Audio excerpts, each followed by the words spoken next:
We're hitting 1901, let us say. Yeah. Oh, uh-oh. What happens then? Uh-oh. The Ha! man.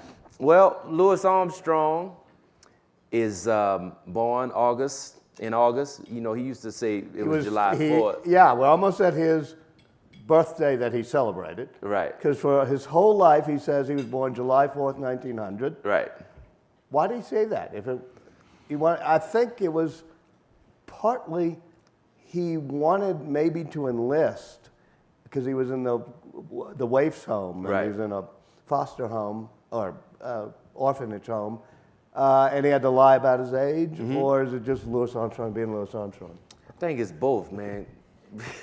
Because he's an enigma. Even if you go to his museum, which was his house, and you got a guy who's Corona, Queens, you're talking Corona, about? Queens, Yeah. and he's world famous, and he's living in this very humble house, and you see him, people that I know that have met him would talk about seeing him in a bar, and he's sitting down, and you go talk to him, and it's like, it's Louis Armstrong, where you at, Pops? And then Pops just sit there, hey, man, and have an hour-long conversation with him.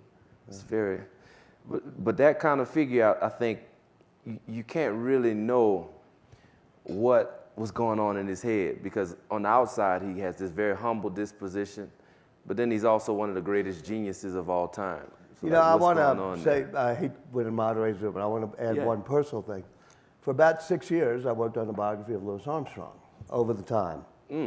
And by the end, I knew every single thing about Louis Armstrong, except for who he was. That's what I'm saying. I couldn't figure out why he was smiling. I didn't know whether he was happy. Yeah. I didn't know whether he liked white folks. I didn't know nothing about him. And I gave it up because I couldn't crack the code. So help me crack the code. Man, Pops. Well, the first thing about Pops that you have to realize is he came from the lowest possible situation at the time. I mean, he was in a single-parent home. He was young with no money, and to the point where they said, okay, you got to go live in the home. So that's when he went to the waif's home. And then when he was living there, he was getting in trouble until somebody gave him a trumpet. And they gave him the trumpet, and they were like, man, well, what do you think you can do with this? And I have a theory that he was like one of those people where you give him the instrument, and the first time they play it, you hear something about him that's like, oh, man, that sounds incredible. Yeah. You should take that up. So I think the trumpet kind of saved him and also changed American music at the same time. That was a great moment. Give me an example of an early Louis Armstrong. I guess it's King Oliver, Kid Ory's band. What's he playing in back then? Let's see. West End Blues? You want to do that? Or? Yeah, that's a little, I'm gonna play something even earlier than that. Okay, fine. Like he said.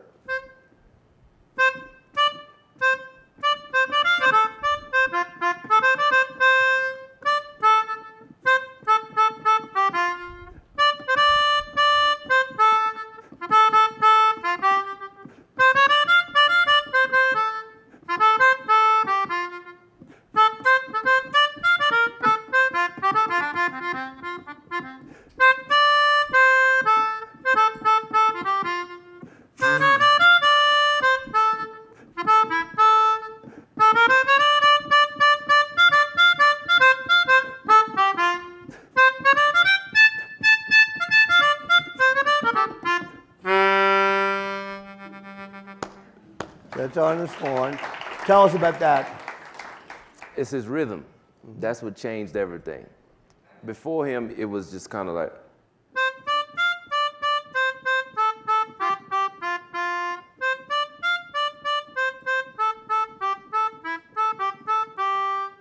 More or less very straight.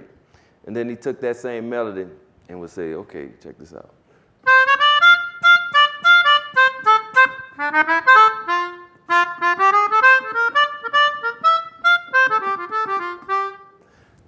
So what's that called when you take the rhythm and you just move it, what, a quarter beat?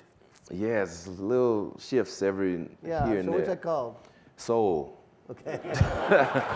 This is why I couldn't write, yeah.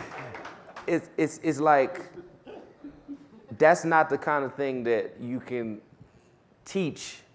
It's not the kind of thing that you can actually say, okay, this is how you do it, so now you know how to do it. It's like he was born with some kind of divine insight, if you will. Have you ever heard Wynton tell the story when he was you first did a record maybe at 16, 17, right? Wynton's about 15, 16. His father, Ellis Marsalis, who you know well, piano player and teacher of music in New Orleans. Do you know his story about his dad giving him Louis Armstrong? No, what's that? Real quickly, Wynton says, you know, he's 16, 15, doesn't like Louis Armstrong, you know, waving the handkerchief, you know, forget it. So Ellis says, okay, here, play this. It's Jubilee, I think. And Wynton's kind of cocky, and he stays up all night. And by the next morning, he realizes he can't do that rhythm yet. I heard that one. Yeah, and he says, okay, I get it, the guy's a genius. But most people wouldn't think he was a genius, and even today.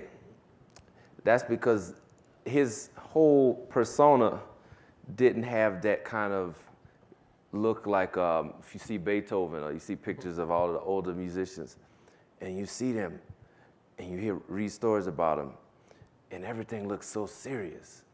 Like Beethoven, it seemed like he never smiled for a picture, ever. It's like, Chopin be like, and you wonder like, and man. Louis Armstrong. And Louis Armstrong like, ah! So it's like, is that guy really the genius? So there's that that's going on. And then he made decisions throughout his whole thing because he didn't really care about all of that kind of thing. He wanted to be an ambassador to bring people together and bring people from all different cultures who may be into jazz, maybe not into jazz, different backgrounds into it. He wasn't, he didn't think of himself in that kind of regard. Now, so what goes into making Louis Armstrong? Because I know his mother, who is a prostitute and sort of leaves him after a while, but has him baptized in the Mississippi River, if I remember correctly. So very much part of the sanctified church. He's there every day almost. I think Perdido Street's where he's growing up. What else is there? He's marching bands in the quarter. So. Marching bands in the quarter, something that's not documented as much, but he said it a few times where he would be listening to opera on the streets of New Orleans from the outside of the opera house, because people went to operas back then. So he'd be checking that out, even though he didn't have the money to check it out. He was in the neighborhood. And he would hear all of these people playing, and he said later, I mean, not a lot of people have checked it out, but you can actually hear it in his trumpet playing, the operatic sort of sentiment where he's playing through his horn, but he's singing. And a singer that he really was into was Maria Tetrazzini. So there's a French opera, old French opera house. Yeah. And he would listen to her. He would actually wait to see when she would play and go outside of the opera house and listen through the door. And he says at one point when he's thinking about playing a melody or anything, he just play it from the heart and sing it as if he was an opera singer. Show me. Ooh.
So that's the grandest, oldest spiritual we have, Yeah. right? Amazing Grace, with the French Opera House involved. Cool. Yeah. So you have he explained a little bit to me even, you know, though I grew up with it. Where'd you grow up? I grew up in Kenner, Louisiana. Uh-oh, I'm sorry to hear that. But I was going to say, I grew up near where Louis Armstrong grew up, in Broadmoor Central City, right in the heart of town, Perdido Street. All right. And what was interesting is that it's a grand mix of people, but you even had the French Opera House as close to what was then Black Storyville, meaning, sort of a prostitution Right. district, and he could go to the French Opera House, but he could also hear the honky-tonk players at the Storyville and other houses of prostitution. Well, there are legends of that, and he talks about that, the idea that when he was in that area, you would hear some of the greatest trumpet players alive. Who named the greatest alive? Well, at that time, the greatest alive unanimously was Buddy Bolden. And Buddy Bolden left us almost no recordings, right? None. There's just something that I believe it was Bunk Johnson, another Yeah. great trumpet player. Who played under Buddy Bolden. Right. Yeah. He was like, if there were like 4 great ones, he was one of the 4 that Louis Armstrong looked up to. So Buddy, I thought I heard Buddy Bolden say. Give me some of that. Tell me about Buddy Bolden.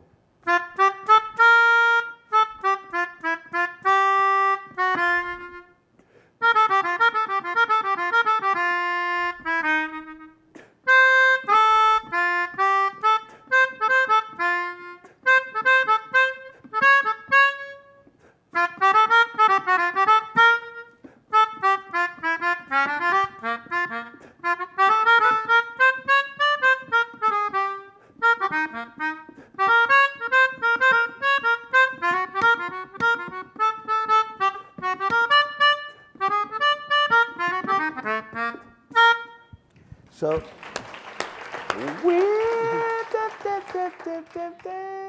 it's like, you hear the march in there? I was about to say, we got the marching music back in, and that is people like Bunk Johnson saying, I thought I heard Buddy Bolden say, trying to transmit to us something that's never been recorded, never written down, but the greatest trumpet player of the time, who dies in an insane asylum, right? Insane asylum to the point where he dies in obscurity.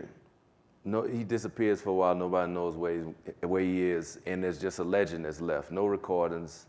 Did Louis Armstrong hear Buddy Bolden? He claimed to have heard him. I know. He claimed to have heard him. He claimed that his sound was so big that he could hear it across the river. So he would blow, and he was like, man, it's Buddy Bolden playing when you can hear it just as clear as day, and it's miles away.